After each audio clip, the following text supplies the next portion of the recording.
René Guénon, Introduction générale à l'étude des doctrines hindoues. Troisième partie, les doctrines hindoues. Chapitre 14, le Vedanta.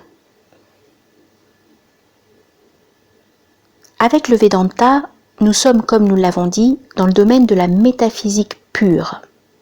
Il est donc superflu de répéter que ce n'est ni une philosophie, ni une religion, bien que les orientalistes veuillent forcément y voir l'une ou l'autre, ou même, comme Schopenhauer, l'une et l'autre à la fois. Le nom de ce dernier darshana signifie étymologiquement « fin du Veda », et le mot « fin » doit être entendu ici dans le double sens qu'il a aussi en français de conclusion et de but. En effet, les Upanishads, sur lesquels il se base essentiellement, forment la dernière partie des textes védiques. Et ce qui est enseigné, dans la mesure où il peut l'être, est le but dernier et suprême de la connaissance traditionnelle tout entière, dégagée de toutes les applications plus ou moins particulières et contingentes auxquelles elle peut donner lieu dans des ordres divers.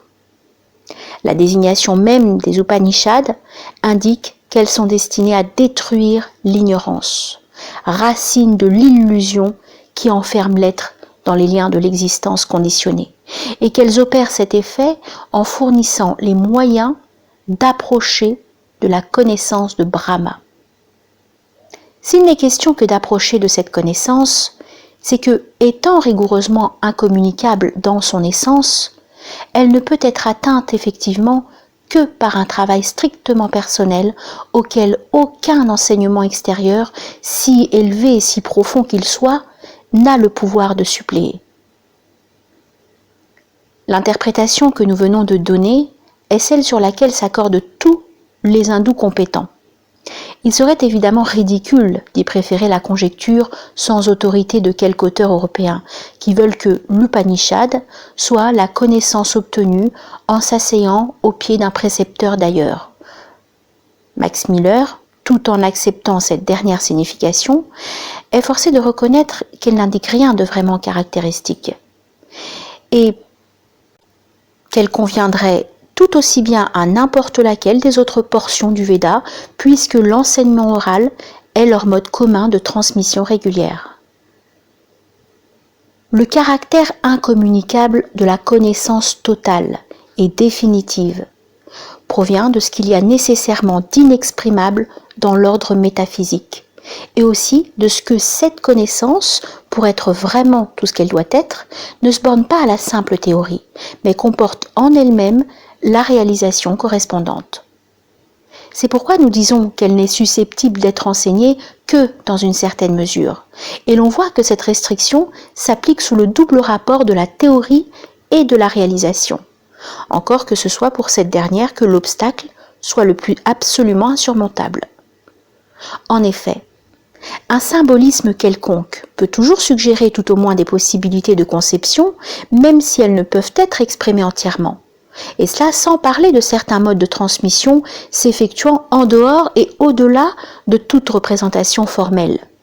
Mode dont l'idée seule doit paraître trop invraisemblable à un occidental pour qu'il soit utile ou simplement possible d'y insister.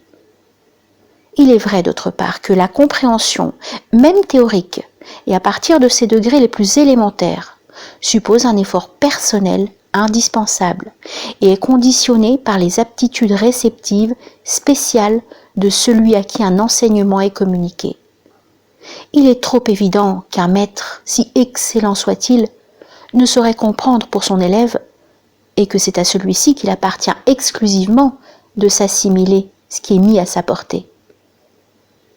S'il en est ainsi, c'est que toute connaissance vraie et vraiment assimilée est déjà par elle-même non une réalisation effective sans doute, mais du moins une réalisation virtuelle, si l'on peut unir ces deux mots qui ici ne se contredisent qu'en apparence. Autrement, on ne pourrait dire avec Aristote qu'un être est tout ce qu'il connaît. Quant au caractère purement personnel de toute réalisation, il s'explique très simplement par cette remarque dont la forme est peut-être singulière, mais qui est tout à fait axiomale, que ce qu'un être est, ce ne peut être que lui-même qui l'est, à l'exclusion de tout autre. S'il est nécessaire de formuler des vérités aussi immédiates, c'est que ce sont précisément celles-là qu'on oublie le plus souvent, et qu'elles comportent d'ailleurs de toute autre conséquence que ne peuvent le croire les esprits superficiels ou analytiques. Ce qui peut s'enseigner, et encore incomplètement, ce ne sont que des moyens plus ou moins indirects et médiats de la réalisation métaphysique, comme nous l'avons indiqué à propos du yoga. Et le premier de tous ces moyens, le plus indispensable et même le seul absolument indispensable, c'est la connaissance théorique elle-même. Cependant, il convient d'ajouter que dans la métaphysique totale, la théorie et la réalisation ne se séparent jamais complètement. On peut le constater à chaque instant dans les Upanishads, où il est souvent très difficile de distinguer ce qui se rapporte respectivement à l'une et à l'autre, et où, à vrai dire, les mêmes choses se rapportent à toutes deux, suivant la façon dont on les envisage. Dans une doctrine qui est métaphysiquement complète, le point de vue de la réalisation réagit sur l'exposition même de la théorie, qui le suppose au moins implicitement et ne peut jamais en être indépendante, car la théorie, n'ayant en elle-même qu'une valeur de préparation, doit être subordonnée à la réalisation comme le moyen l'est à la fin en vue de laquelle il est institué. Toutes ces considérations sont nécessaires pour comprendre le point de vue du Vedanta, ou mieux encore, son esprit, puisque le point de vue métaphysique, n'étant aucun point de vue spécial, ne peut être appelé ainsi que dans un sens tout analogique. D'ailleurs, elle s'appliquerait semblablement à toute autre forme dont peut être revêtue dans d'autres civilisations la métaphysique traditionnelle, puisque celle-ci, pour les raisons que nous avons déjà précisées, est essentiellement une et ne peut pas ne pas l'être. On ne saurait trop insister sur le fait que ce sont les Upanishads qui, faisant partie intégrante du Veda, représentent ici la tradition primordiale et fondamentale. Le Vedanta, tel qu'il s'en dégage expressément, a été coordonné synthétiquement, ce qui ne veut point dire systématisé, dans les Brahma Sutras, dont la composition est attribuée à Badarayana. Celui-ci, d'ailleurs, est identifié à Vyasa, ce qui est particulièrement significatif pour qui sait quelle est la fonction intellectuelle que désigne ce nom. Les Brahma Sutras, dont le texte est d'une extrême concision, ont donné lieu à de nombreux commentaires, parmi lesquels ceux de Shankaracharya et de Ramanuja sont de beaucoup les plus importants. Ces deux commentaires sont rigoureusement orthodoxes l'un et l'autre, en dépit de leur apparente divergence, qui ne sont au fond que des différences d'adaptation. Celui de Shankaracharya représente plus spécialement la tendance Shaiva, et celui de Ramanuja la tendance Vaishnava. Les indications générales que nous avons données à cet égard nous dispenseront de développer présentement cette distinction, qui ne porte que sur des voies tendant vers un but identique. Le Vedanta, par là même qu'il est purement métaphysique, se présente essentiellement comme Advaitayavada, ou doctrine de la non-dualité. Nous avons expliqué le sens de cette expression en différenciant la pensée métaphysique de la pensée philosophique. Pour en préciser la portée autant que cela se peut, nous dirons maintenant que, tandis que l'être est un, le principe ni suprême, désigné comme Brahma, peut seulement être dit sans dualité. Parce que, étant au-delà de toute détermination, même de l'être qui est la première de toutes, il ne peut être caractérisé par aucune attribution positive. Ainsi, l'exige son infinité, qui est nécessairement la totalité absolue, comprenant en soi toutes les possibilités. Il ne peut donc rien y avoir qui soit réellement hors de Brahma, car cette supposition équivaudrait à le limiter. Comme conséquence immédiate, le monde, en entendant par ce mot, dans le sens le plus large dont il soit susceptible, l'ensemble de la manifestation universelle, n'est point distinct de Brahma, ou du moins ne s'en distingue qu'en mode illusoire. Cependant, d'autre part, Brahma est absolument distinct du monde, puisqu'on ne peut lui appliquer aucun des attributs déterminatifs qui conviennent au monde. La manifestation universelle tout entière étant rigoureusement nulle au regard de son infinité. Et l'on remarquera que cette irréprocité de relation, cette irréciprocité de relation entraîne la condamnation formelle du panthéisme, ainsi que de tout immanentisme. D'ailleurs, le panthéisme, pour peu que l'on veuille garder à cette dénomination un sens suffisamment précis et raisonnable, est inséparable du naturalisme, ce qui revient à dire qu'il est nettement anti-métaphysique.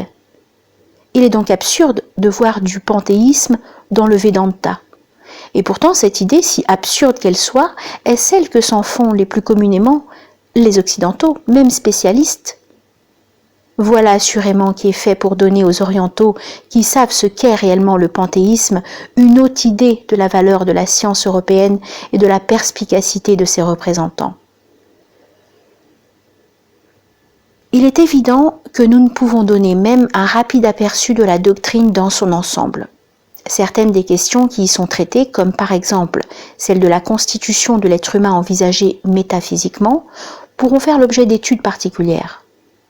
Nous nous arrêterons seulement sur un point, concernant le but suprême, qui est appelé moksha ou mukti, c'est-à-dire la délivrance, parce que l'être qui y parvient est libéré des liens de l'existence conditionnée, dans quelque état et sous quelque mode que ce soit, par l'identification parfaite à l'universel. C'est la réalisation de ce que l'ésotérisme musulman appelle l'identité suprême. Et c'est par là, et par là seulement, qu'un homme devient un yogi, au vrai sens de ce mot. L'état du yogi n'est donc pas l'analogue d'un état spécial quelconque, mais il contient tous les états possibles comme le principe contient toutes ses conséquences. Celui qui est parvenu est encore appelé Jivan Mukta, c'est-à-dire délivré dans la vie, par opposition au Vidya Mukta, ou délivré hors de la forme, expression désignant l'être pour qui la réalisation ne se produit, ou plutôt de virtuelle qu'elle était, ne devient effective qu'après la mort ou la dissolution du composé humain. D'ailleurs, dans un cas aussi bien que dans l'autre, l'être est définitivement affranchi des conditions individuelles, ou de tout ce dont l'ensemble est appelé nama et rupa, le nom et la forme, et même des conditions de toute manifestation. Il échappe à l'enchaînement causal indéfini des actions et réactions, ce qui n'a pas lieu dans le simple passage à un autre état individuel, même occupant un rang supérieur à l'état humain dans la hiérarchie des degrés de l'existence. Il est manifeste, d'autre part, que l'action ne peut avoir de conséquences que dans le domaine de l'action, et que son efficacité s'arrête précisément où cesse son influence. L'action ne peut donc avoir pour effet de libérer de l'action et de faire obtenir la délivrance. Aussi, une action, quelle qu'elle soit, ne pourra tout au plus conduire qu'à des réalisations partielles, correspondant à certains états supérieurs, mais encore déterminés et conditionnés. Shankaracharya déclare expressément qu'il n'y a point d'autre moyen d'obtenir la délivrance complète et finale que la connaissance. L'action qui n'est pas opposée à l'ignorance ne peut l'éloigner, tandis que la connaissance dissipe l'ignorance comme la lumière dissipe les ténèbres. Et l'ignorance étant la racine et cause de toute limitation, lorsqu'elle a disparu, l'individualité qui se caractérise par ces limitations disparaît par là même. Cette transformation, au sens étymologique de passage au-delà de la forme, ne change d'ailleurs rien aux apparences. Dans le cas de Jivan Mukta, l'apparence individuelle subsiste naturellement sans aucun changement extérieur, mais elle n'affecte plus l'être qui en est revêtu, dès lors que celui-ci sait effectivement qu'elle n'est qu'illusoire. Seulement, bien entendu, savoir cela effectivement est tout autre chose que d'en avoir une conception purement théorique. À la suite du passage que nous venons de citer, Shankaracharya décrit l'état du yogi dans la mesure, d'ailleurs bien restreinte, où les mots peuvent l'exprimer, ou plutôt l'indiquer. Ces considérations forment la véritable conclusion de l'étude de la nature de l'être humain à laquelle nous avons fait allusion, en montrant comme le but suprême et dernier de la connaissance métaphysique, les possibilités les plus hautes auxquelles cet être est capable d'atteindre.